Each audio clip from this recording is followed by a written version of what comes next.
Patrick, you've been candid about the fact that your company's culture wasn't always so great, and you've taken steps to fix that and change that. Talk to us about that. So I think about all the mistakes I've made as a leader of my organization. How many of you guys, raise your hand if you have people who report to you in your organization? So I'm the CEO of CrossLink. I started it nearly 20 years ago, as Neil was saying.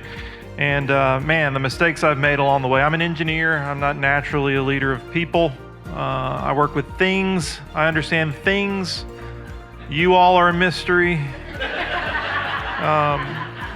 So the one of the things that I think many of us are confused about is I thought my employees worked for me. I'm the boss. Do what I tell you to do, right? No problem. In the industry that I'm in, IT and cyber, our folks are in demand. Our folks get recruited. So really, things have changed for me. It's really flipped on its ear. What I recognize today is I work for my team. I'm working hard to make sure we have the delightful customers that are in this region that we serve. We don't serve anyone who isn't delightful. And I realize not everybody's in that position, but it's a sacrifice that we've made, and it's worked out so that the folks that we serve are a delightful group of folks. There are no headaches normally, right? The second is, Well, that way later. let you know the next conference. Wait a minute, was there a connection, an ABD connection made? Yes, thank you. Thank you, all right. So Robin's organization You'll just get the signed up finder's with fee. CrossLink, thank you.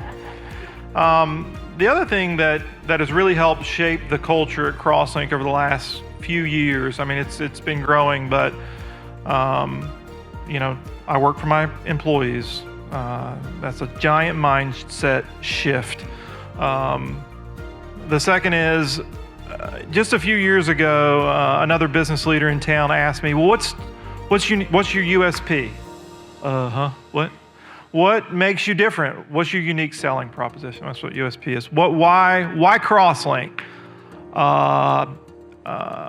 We're faithful. We look out for our customers.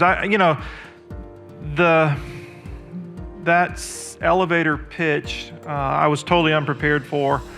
And the reason for that is I really didn't have the meaning behind what we did clarified real well.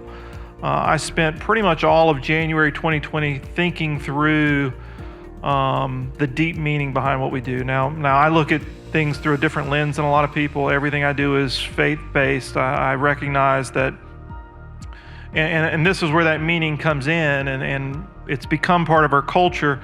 Is we're not doing this to get rich. The money is not meaningful to me. Serving people is meaningful to me.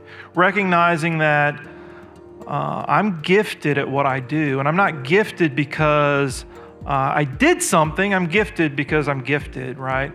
That gift comes from above, in my opinion, and in my belief, and it's not for me alone. It's not for me to get rich, exit the workforce at 40. Well, I missed that mark. Right? But that's what most young people think, I in my estimation, what I observe. And so the meaning in what we do today is to use our gifts to serve people, to serve our neighbors. It's not just our gifts, it's our abundances. So the culture has shifted when I realized I serve my employees, and that the thing that we do is very meaningful, and that draws the right kind of employees to our organization. It's been very interesting to watch as people have learned about CrossLink, and people seek me out today to be an employee, which is very interesting. And then I would say the third thing is we take a very proactive approach of mentoring our folks, right? It's sort of controversial to say, but I realize that I'm disciple making.